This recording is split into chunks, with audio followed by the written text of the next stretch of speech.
नमस्कार, social media special bulletin में आपका स्वागत है और मैं हूं आपके साथ प्रभात पांडे। इस बुलेटिन में हम आपको दिखाते हैं देश और दुनिया की तमाम बड़ी खबरें और करते हैं उनका सटीक विश्लेषण। चलिए खबरों की ओर बढ़ेंगे। हमारी पहली खबर है, महाकुंभ में भगदड़ हुई है और लगभग 20 श्रद्धालुओं की मौत हो गई है। हमारी दूसरी खबर भी इसी से जुड़ी हुई है। राष्ट्रपति द्रौपदी मुर्मू ने इस घटना के बाद दुख जताया है। उन्होंने कहा है कि घटना अत्यंत दुखद है। पीएम मोदी ने भी इस घटना पर अफसोस जताया है और दुख व्यक्त किया है। उन्होंने कहा है, अपनों को खो चुके परिजनों के साथ मेरी गहरी संवेदनाएं हैं। प्रयागराज में भगदड़ के बाद अब हालत जो है वो सामान्य हो गए हैं और जो एक बार स्नान का सिलसिला है वो भी शुरू हो गया है। हमारी अगली खबर है, संगम में आज करीब 5.04 करोड़ श्रद्धालुओं ने आस्था की डुबकी लगाई है। इसके बाद आगे बढ़ेंगे तो बताएंगे कि व्यवस्थित तरीके से प्रयागराज की यात्रा करें, ऐसा कहा है सीएम डॉक्टर मोहन यादव ने। और अगली खबर है, जहां जेपीसी ने अब वक्फ संशोधन विधेयक ड्राफ्ट को मंजूरी दे दी है। आगे बढ़ेंगे तो बात करेंगे, अमेरिका ने पाकिस्तान को मदद देने पर अस्थायी रोक लगा दी है। अगली खबर है, राज्यपाल यादव ने गंगा में विसर्जित की हैं अपने दिवंगत पिता की अस्थियां। तो चलिए खबरों का सिलसिला शुरू करते हैं और पहली खबर का रुख करेंगे। तो पहली खबर प्रयागराज महाकुंभ से ही है, जहां आज मौनी अमावस्या का दिन था और प्रयागराज महाकुंभ में मौनी अमावस्या के दिन स्नान के लिए पहुंची भीड़ में भगदड़ मच गई। घटना के लगभग कुछ समय के बाद 20 श्रद्धालुओं की मौत की आशंका भी जताई जा रही है। हालांकि इसकी आधिकारिक पुष्टि नहीं हो पाई। हादसे में कई लोग घायल हैं, उन्हें स्वरूप रानी अस्पताल में भर्ती भी कराया गया है। घटना संगम तट पर मंगलवार बुधवार की रात करीब 1:30 बजे के आसपास की बताई जा रही है। दरअसल पूरे शाही स्नान के लिए काफी संख्या में लोग संगम नोज पर मौजूद थे। इस दौरान अफवाह के चलते भगदड़ मच गई। महिला पुरुष समेत तमाम लोग जमीन पर गिर गए। इसके बाद लोग उन्हें कुचलते हुए आगे बढ़ गए।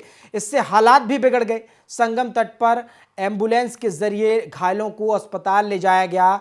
मेलाधिकारी ने बताया है कि अफवाह के कारण भगदड़ मची। 50 से ज़्यादा लोग घायल भी बताए जा रहे हैं। आपको बता दें कि आज अब तक करीब 4 करोड़ 24 लाख लोग संगम में स्नान कर चुके हैं और यह जो आंकड़ा है समय के साथ बढ़ता जा रहा है। वहीं मंगलवार तक कुल 19 करोड़ 94 लाख श्रद्धालुओं ने संगम में स्नान किया था। सीएम योगी ने कहा है, हादसे में कुछ श्रद्धालु गंभीर रूप से घायल हैं। श्रद्धालुओं को स्नान कराने के लिए प्रशासन तैयार है। पीएम मोदी 4 बार श्रद्धालुओं के बारे में जानकारी ले चुके हैं। प्रयागराज में वर्तमान में जो हालात हैं वो नियंत्रण में हैं, लेकिन भीड़ का दबाव बना हुआ है। भारी भीड़ पहुंची है मौनी अमावस्या के दिन। संतों के साथ भी मेरी बात हुई है। योगी आदित्यनाथ जो मुख्यमंत्री हैं, उन्होंने तमाम बातें कही हैं। उन्होंने कहा, पहले श्रद्धालु स्नान करके निकल जाएंगे, उसके बाद ही हम लोग संगम स्नान के लिए जाएंगे। सभी अखाड़े इसके लिए सहमत भी हो गए हैं कि यानी कि जो समय था, जो तमाम अखाड़े थे, उन्होंने व्यवस्था को देखते हुए वो पीछे हटे और कुछ समय बाद नहाने की उन्होंने बात कही, क्योंकि जो भीड़ है उसके कम होने का सभी लोग इंतज़ार कर रहे हैं। और ये दुखद घटना जो है घटी है, जहां प्रयागराज महाकुंभ में भगदड़ के कारण करीब 20 से ज़्यादा श्रद्धालुओं की मौत की खबर है। आधिकारिक पुष्टि आपको बता दें फिलहाल नहीं हुई है, लेकिन ये जो जानकारी है निकलकर सामने आ रही है और 50 से ज़्यादा लोग घायल भी बताए जा रहे हैं। आनन फानन में प्रशासन ने सभी को अस्पताल भी पहुंचाया है, जहां उनका इलाज जारी है। और खुद मुख्यमंत्री योगी आदित्यनाथ इस घटना की पूरी जानकारी ले रहे हैं। घटना को करीब से जांच की जा रही है, घटना को वो देख रहे हैं।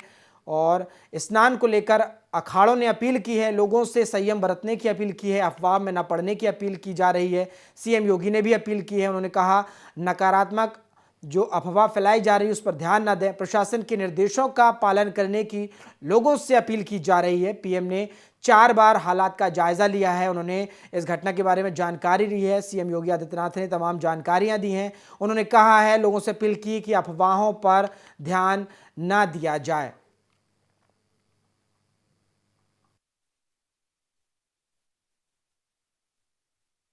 अखाड़ा मार्ग पर जहां पे अखाड़ों के अमृत स्नान के दृश्य से बैरिकेड्स भी किए गए थे, तो बैरिकेड्स को फांद करके आने में कुछ श्रद्धालु गंभीर रूप से घायल हुए हैं।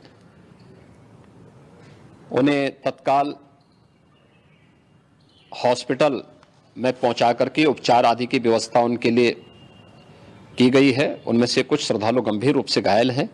हम लोगों की प्रातःकाल से ही श्रद्धालुजन जो भी आए हैं वे स्नान कर सकें, इसके लिए यहाँ पे उच्च स्तरीय बैठक भी चल रही है, जिस एडीजी लॉ एंड ऑर्डर के साथ साथ अन्य वरिष्ठ अधिकारीगण मौजूद हैं।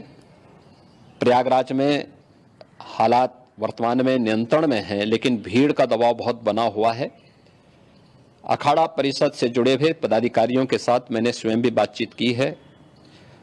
आचार्य महामंडलेश्वरों से भी, पूज्य संतों के साथ भी मेरी बातचीत हुई है और पूज्य संतों ने बड़ी ही विनम्रता के साथ इस बात को कहा है कि नहीं, श्रद्धालु जन पहले स्नान करेंगे और फिर जब उनका दबाव कुछ कम होगा और वे सकुशल वहां से निकल जाएंगे, तब हम लोग स्नान करने के लिए संगम की तरफ जाएंगे। मेरी अपील है पूरे प्रदेशवासियों से, पूरे देशवासियों से और सभी श्रद्धालुओं से भी, सभी पूज्य संतों से भी, कि अफवाह पर कोई ध्यान न दें, संयम से काम लें। ये सब आयोजन सभी लोगों का है। प्रशासन उनकी सेवा के लिए पूरी तत्परता के साथ लगा हुआ है। केंद्र और राज्य सरकार पूरी मजबूती के साथ वहां पर हर प्रकार का सहयोग करने के लिए तत्पर है। स्थिति नियंत्रण में है। हाँ, दबाव जरूर है। पूरे मेला क्षेत्र में अगर हम देखेंगे, प्रयागराज में हम देखेंगे तो लगभग 9 से 10 करोड़ श्रद्धालु इस समय वहां पर मौजूद है। आगे बढ़ेंगे। हमारी दूसरी खबर भी प्रयागराज महाकुंभ में हुई भगदड़ से जुड़ी हुई है। और भगदड़ कैसे हुई, भगदड़ की घटना आखिर कैसे घटी, अब आपको यह बताते हैं। दरअसल एक श्रद्धालु ने बताया कि यह घटना कैसे हुई। उन्होंने कहा कि वो घाट की ओर जा रहे थे और काफी संख्या में लोग जल्दी जल्दी जा रहे थे। तभी बैरिकेडिंग के पास लोग सोए हुए थे और इसके चलते लेटे हुए लोगों के पैरों में फंसकर कुछ लोग गिर गए। जहां कुछ लोग गिरे तो उसके चलते पीछे से आते लोगों की भीड़ एक के ऊपर एक गिरती चली गई। एक दूसरे जो चश्मदीद था उसने बताया कि भगदड़ में वो अपने माता पिता और बच्चों के साथ दब गए थे। भीड़ एकाएक बढ़ गई और लोग उनके ऊपर से चलकर जाने लगे। प्रयागराज महाकुंभ में बड़ा हादसा हुआ है। अमृत स्नान से पहले ये जो भगदड़ है, भगदड़ मची और करीब 20 लोगों की मौत की खबर है। तो जो चश्मदीद रहे हैं उन्होंने अपने तरीके से बताने की कोशिश की है कि आखिर हादसे की वजह क्या रही। कुछ लोग जो हैं भीड़ वाले इलाके में भी सोए हुए थे, लेटे हुए थे और जब भारी भीड़ हुई तो उसकी वजह से काफ़ी लोग उनकी वजह से गिर गए और जब एक के बाद एक गिरने का सिलसिला जारी रहा तो लोगों को उठने का समय तक नहीं मिला और एक के बाद एक जो भीड़ थी वो लोगों को कुचलकर जाने लगी और जिसकी वजह से ये पूरा हादसा हो गया है। जो चश्मदीद हैं, जो मौके पर मौजूद थे, तमाम जो श्रद्धालु थे, वो इस तरह की जानकारी दे रहे हैं कि आखिर ये जो घटना है ये क्यों हुई। भारी भीड़ तो थी ही, लेकिन लोगों के लेटने की वजह से, जहां पर लेटने को कोई इंतजामात नहीं थे, भारी भीड़ थी, इसके बावजूद वहां पर लेटे हुए थे, आराम कर रहे थे, जिसके कारण एक के बाद एक लोग गिरने लगे। ये सिलसिला बढ़ता गया और लोग अब उन्हें कुचलकर आगे जाने लगे, जिसकी वजह से ये जो हादसा है हुआ है।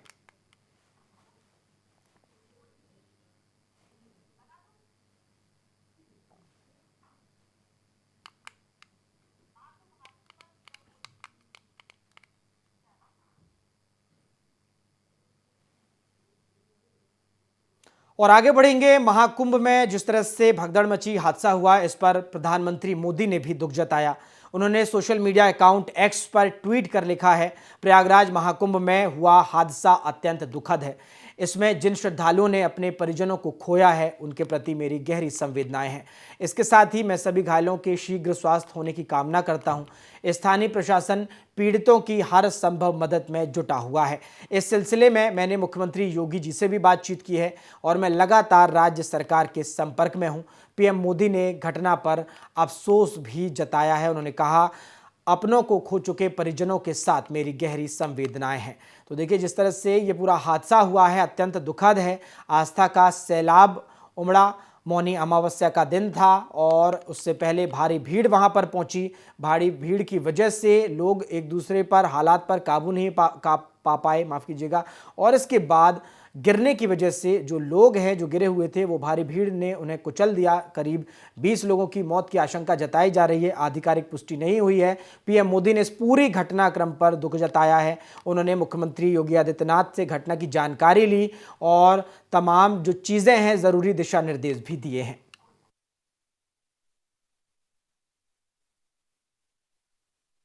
कुंभ में जो दुखद हादसा हुआ है, उस हादसे में हमें कुछ पुण्यात्माओं को खोना पड़ा है, कई लोगों को चोटें भी आई हैं। मैं प्रभावित परिवारों के प्रति संवेदना व्यक्त करता हूं और घायलों के जल्द स्वस्थ होने की कामना करता हूं। मैं यूपी सरकार के साथ निरंतर संपर्क में हूं। मौनी अमावस्या की वजह से करोड़ों श्रद्धालु आज वहां पहुंचे हुए हैं। कुछ समय के लिए स्नान की प्रक्रिया में रुकावटें आई थी, लेकिन अब कई घंटों से सुचारू रूप से यात्री स्नान कर रहे हैं। मैं फिर एक बार उन परिवारजनों के प्रति अपनी संवेदना व्यक्त करता हूं। आगे बढ़ेंगे। प्रयागराज हादसे के बाद राष्ट्रपति द्रौपदी मुर्मू ने भी महाकुंभ हादसे पर दुख जताया। उन्होंने ट्वीट किया है और लिखा है कि महाकुंभ में भगदड़ की घटना अत्यंत दुखद है। सोशल मीडिया प्लेटफॉर्म एक्स पर उन्होंने ये बातें लिखी हैं। उन्होंने कहा, मैं हताहत हुए श्रद्धालुओं के परिजनों के साथ प्रति शोक संवेदनाएं व्यक्त करती हूं। ईश्वर से प्रार्थना करती हूं कि घायल हुए सभी श्रद्धालु शीघ्र ही स्वस्थ हों। राष्ट्रपति द्रौपदी मुर्मू ने पोस्ट किया है सोशल मीडिया प्लेटफॉर्म एक्स पर और उन्होंने लिखा है कि घटना अत्यंत दुखद है और जो परिजन हैं, जो शोकाकुल परिवार है, उनके प्रति गहरी संवेदनाएं उन्होंने व्यक्त की हैं। तो देखिए, जिस तरह से प्रयागराज में एक अत्यंत दुखद हादसा हुआ है, भगदड़ मची और भगदड़ के बाद करीब 20 से ज़्यादा लोगों के मरने की आशंका जताई जा रही है। आधिकारिक पुष्टि नहीं हुई, लेकिन प्रधानमंत्री मोदी के साथ साथ तमाम जो बड़ी हस्तियां हैं, राष्ट्रपति द्रौपदी मुर्मू ने भी महाकुंभ हादसे पर दुख जताया। उन्होंने ट्वीट किया है, उन्होंने पोस्ट किया है और लिखा है कि महाकुंभ में भगदड़ की घटना अत्यंत दुखद है। मैं हताहत हुए श्रद्धालुओं के परिवार वालों के प्रति शोक संवेदनाएं व्यक्त करती हूं। ईश्वर से प्रार्थना करती हूं कि घायल हुए सभी श्रद्धालु शीघ्र स्वस्थ हों। उन्होंने कहा है कि यह घटना अत्यंत दुखद है।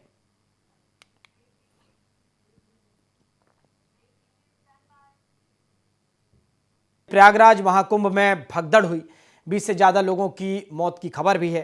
प्रयागराज में भीड़ और न बढ़े, इसलिए यूपी बॉर्डर से सटे जिलों में श्रद्धालुओं को रोक दिया गया है। एमपी के श्रद्धालुओं को रीवा जिले के चाक घाट के पास रोक दिया गया है।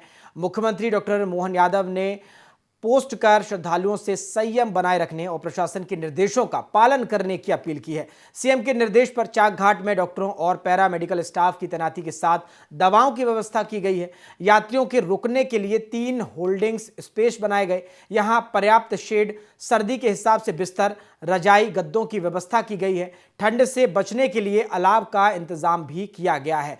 चाक घाट पर जिला पुलिस बल तैनात है। इनमें 2 डीएसपी और पुलिस के 50 जवान व्यवस्था में लगाए गए हैं। तो देखिए, प्रयागराज में जिस तरह से एक बड़ा हादसा हुआ, भगदड़ मची, करीब 20 से ज़्यादा लोगों के मारे जाने की आशंका है और अब इस पर जो आसपास के राज्य हैं, जो प्रशासनिक अधिकारी हैं, वो भी सतर्कता बरत रहे हैं। मुख्यमंत्री डॉक्टर मोहन यादव ने भी जरूरी दिशा निर्देश दिए हैं।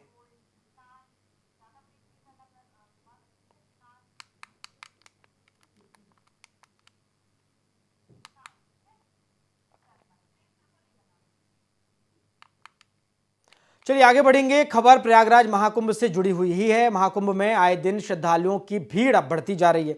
मथुरा से बीजेपी सांसद और अभिनेत्री हेमा मालिनी ने आज मौनी अमावस्या पर त्रिवेणी संगम में डुबकी लगाई। इसी के साथ जूना अखाड़े के आचार्य महामंडलेश्वर स्वामी अवधेशानंद गिरी महाराज और योग गुरु बाबा रामदेव ने भी आज संगम में पवित्र स्नान किया है।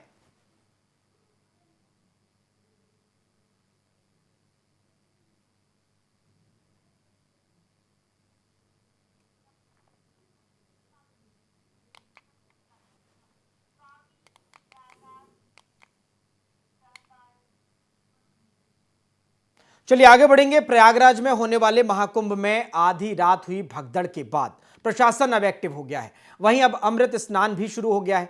वहीं पहले अखाड़ों ने आज का पवित्र अमृत स्नान निरस्त करने की घोषणा की थी। भगदड़ को लेकर जगत गुरु स्वामी रामभद्राचार्य जी ने भी श्रद्धालुओं से अपील की थी। उन्होंने कहा, मैं सभी श्रद्धालुओं से अपील करता हूं कि आज प्रयागराज में भारी भीड़ उमड़ी है, इसलिए वे केवल संगम घाट पर ही पवित्र स्नान करने पर जोर ना दें। अभी वे अपने शिविरों को छोड़कर अपनी सुरक्षा की ओर देखें और दूसरों की भी सुरक्षा का ध्यान दें। तो तमाम जो जिम्मेदार हैं, जो स्वामी रामभद्राचार्य महाराज जो हैं, जगत गुरु हैं, और उन्होंने भी इस पूरे घटना के बाद लोगों से संयम बरतने की अपील की है। सुरक्षा के साथ ही स्नान करने की उन्होंने लोगों को अपील की और सलाह भी दी।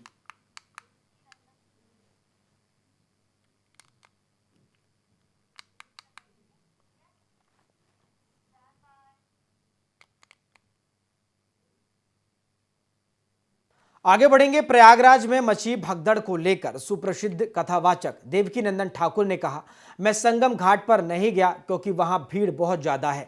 मैं लोगों से अपील करता हूं कि वे सिर्फ संगम घाट पर स्नान करने पर जोर ना दें। पूरी गंगा और यमुना नदियां इस समय अमृत हैं और आप कहीं भी जाकर स्नान कर सकते हैं।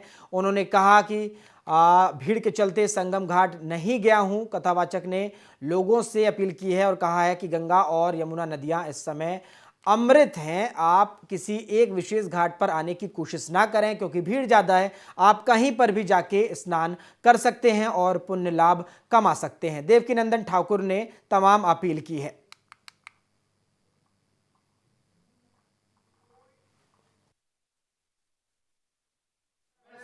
भगवती के तत्पर हूँ और इस समय मौनी अमावस्या का स्नान चल रहा है। प्रयागराज संगम से आप सभी सनातनियों को मेरा प्यार भरा राधे राधे। भगवान से प्रार्थना करता हूँ, भगवती गंगा से प्रार्थना करता हूँ कि ये सुंदर पर्व, महापर्व आप सबका कल्याण करे, आप सबका उद्धार करे। आज मैंने हजारों लोगों के साथ में यहाँ भगवती गंगा के तट पर स्नान किया है ब्रह्म मुहूर्त में। आज मैं संगम पे नहीं गया। संगम पे इसलिए नहीं गया, वहाँ बहुत बड़ा क्राउड है, करोड़ों लोग इस समय वहाँ मौजूद हैं और इस समय तो अमृत गंगा जमुना की धारा में बह रहा है पूर्णतः, क्योंकि इतना बड़ा क्राउड है वहाँ। जहाँ गंगा है, जमुना है इस समय संगम पे प्रयागराज में, अगर आप कहीं भी स्नान करेंगे तो वो अमृत आपको प्राप्त होगा। भगवती की कृपा, देवताओं की कृपा, ऋषि मुनियों की कृपा आपको वहीं प्राप्त हो जाएगी। चलिए आगे बढ़ते हैं। हरिद्वार में मौनी अमावस्या पर गंगा स्नान के लिए श्रद्धालुओं का जन सैलाब उमड़ पड़ा। ठंड होने के बाद भी बड़ी संख्या में श्रद्धालु गंगा में आस्था की डुबकी लगाकर पुण्य और मोक्ष की कामना कर रहे हैं। गंगा स्नान करने के लिए देर रात्रि से ही श्रद्धालुओं का हरिद्वार पहुंचना शुरू हो गया। ऐसी मान्यता है कि मौनी अमावस्या पर मौन रहकर मां गंगा में स्नान करने और दान करने से कष्ट दूर होते हैं, मनोकामनाएं पूरी होती हैं और पुण्य और मोक्ष की प्राप्ति होती है। मौनी अमावस्या पर पुलिस प्रशासन ने सुरक्षा के भी कड़े प्रबंध किए हैं।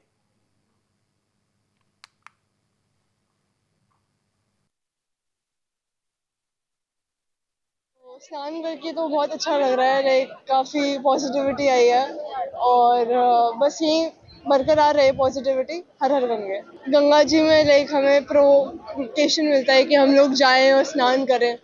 इतने लोगों को देख के आस्था है अंदर। हम लोगों की बड़ी इच्छा थी महाकुंभ नहाने की, कि हम सोच रहे थे कि इलाहाबाद प्रयागराज जाते और महाकुंभ नहाते, पर वो हो नहीं पाया। किसी भी हालत में ये मौनी अमावस्या में तो हमें नहाना ही नहाना था, मुझे आना था। हम एक दिन के लिए आए, बेशक एक दिन रात को रुके, क्योंकि मेरे परिवार तो सुबह शाम को नहा लिया था कल, पर मेरी बहुत बड़ी इच्छा थी कि मैं सुबह मौनी अमावस्या की सुबह जो सुबह 5 बजे 4 बजे का जो पहला ब्रह्म मुहूर्त का स्नान होता है, मैं ब्रह्म मुहूर्त का स्नान करूं। अपनी वाइफ और बच्चे को लेकर के मैं आया हूं और धन्य हो गए, सचमुच में धन्य हो गए। गंगा जी का स्नान करके मौनी अमावस्या का शायद सालों साल याद रहेगा ये पर्व। माघ मास के अमावस्या में पड़ने वाली अमावस्या मौनी अमावस्या कहलाती है। इसका इतना पुण्यदायी समय बताया गया, जो व्यक्ति आज मौन रहकर स्नान करे और पश्चात अपने गंगा गुरु या ब्राह्मण को तिल वाली मिठाई और तुलसी दल युक्त करके ऊनी वस्त्र का दान करे। ऐसा कहा जाता है कि जितने तिल उसकी मिठाई में हैं, जितने रोम उसके दिए गए ऊनी वस्त्र में हैं, उतने सहस्त्र वर्षों तक वो इंद्रलोक में वास करता है। और शरीर छोड़ने के पश्चात विष्णु लोक का अधिकारी शब्द कहा गया है। उस व्यक्ति को वही फल प्राप्त होगा कि जो प्रयागराज में कुंभ का स्नान करने का फल होता है। चलिए आगे बढ़ेंगे और अब बात पड़ोसी देश पाकिस्तान की कर लेते हैं। राष्ट्रपति डोनाल्ड ट्रंप के एग्जीक्यूटिव ऑर्डर के बाद पाकिस्तान को दी जाने वाली अमेरिकी मदद पर अस्थायी रोक लगा दी गई है। इसके साथ ही पाकिस्तान को दी जा रही सहायता से जुड़े जांच के भी आदेश दिए गए हैं। ट्रंप के इस फैसले की वजह से पाकिस्तान में US agency for international development agency की कई जरूरी योजनाएं पूरी तरह से रुक गई हैं। इस फैसले से पाकिस्तान में एनर्जी सेक्टर से जुड़ी 5 योजनाएं ठप हो गई। इसके अलावा हेल्थ, एग्रीकल्चर, फूड सिक्योरिटी, बाढ़, जलवायु और शिक्षा से जुड़ी कई परियोजनाएं भी प्रभावित हुई हैं। इससे पहले ट्रंप प्रशासन ने इजराइल, मिस्र और फूड प्रोग्राम को छोड़कर विदेशी देशों को मिलने वाली सभी मदद पर रोक लगा दी है। न्यूज एजेंसी एएफपी के मुताबिक अमेरिकी विदेश मंत्रालय के इस आदेश में गरीब देशों को मिलने वाली स्वास्थ्य मदद पर भी रोक लगाई गई। आपको बता दें, US agency for international development agency यानी यूएसएआईडी पूरी दुनिया में डेवलपमेंट कार्यों के लिए मदद देती है। इसका मकसद लोकतंत्र को बढ़ावा देना और गरीबी को कम करना है।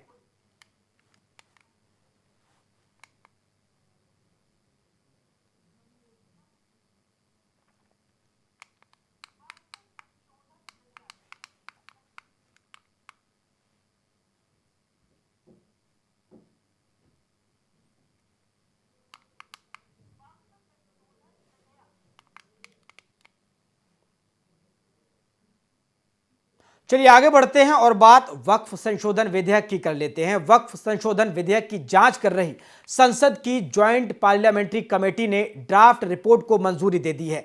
16 सदस्यों ने इसके पक्ष में वोट डाला, वहीं 11 मेंबर्स ने इसका विरोध किया। इसे लेकर जेपीसी अध्यक्ष जगदंबिका पाल ने कहा है कि अब यह रिपोर्ट लोकसभा स्पीकर ओम बिरला के सामने पेश की जाएगी। उसके आगे की कार्रवाई लोकसभा स्पीकर ही करेंगे। कमेटी में शामिल विपक्षी सांसदों ने इस बिल पर आपत्ति जताई। एआईएमआईएम चीफ असदुद्दीन ओवैसी ने कहा कि हमें कल रात 655 पन्नों की ड्राफ्ट रिपोर्ट मिली है। 655 पन्नों की रिपोर्ट को रातों रात पढ़ना असंभव है। मैंने असहमति जताई है और संसद में भी इस विधेयक का विरोध करूंगा। जेपीसी की 24 जनवरी को दिल्ली में हुई बैठक में विपक्षी सदस्यों ने हंगामा किया था। डीएमके सांसद ए राजा ने दावा किया कि उन्हें ड्राफ्ट में प्रस्तावित बदलावों पर रिसर्च के लिए पर्याप्त समय नहीं दिया गया। बीजेपी दिल्ली चुनावों को लेकर वक्फ संशोधन विधेयक को संसद में जल्द पेश करने पर जोर भी दे रही है।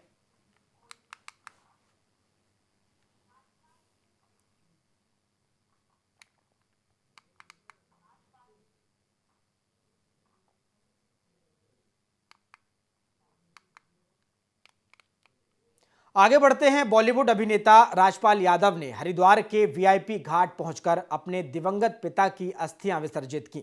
परिजनों के साथ हरिद्वार पहुंचे राजपाल यादव ने विधि विधान के साथ पिता की अस्थि विसर्जन कर मोक्ष की कामना की। आपको बता दें, तीर्थ पुरोहित शैलेश मोहन ने अस्थि विसर्जन कार्य को संपन्न कराया। राजपाल यादव के पिता नौरंग लाल यादव का 80 साल की उम्र में एम्स दिल्ली में निधन हो गया था, जहां उन्होंने आज हरिद्वार पहुंचकर अपने पिता की अस्थियों का विसर्जन किया।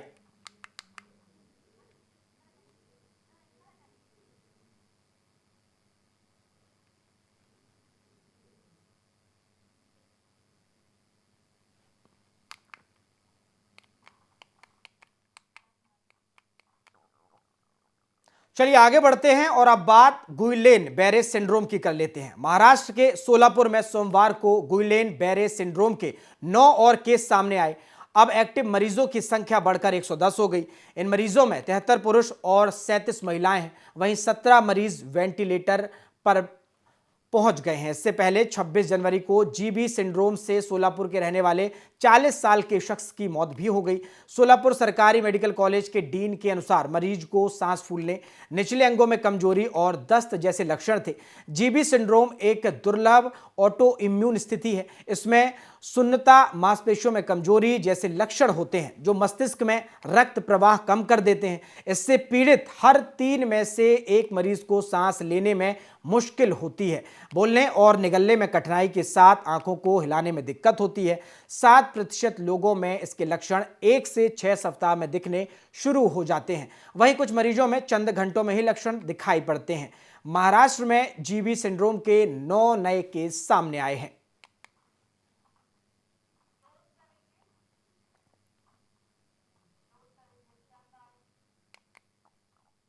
सोशल मीडिया स्पेशल बुलेटिन में फिलहाल इतना ही। IND 24 में खबरों का सिलसिला लगातार जारी है। नमस्कार।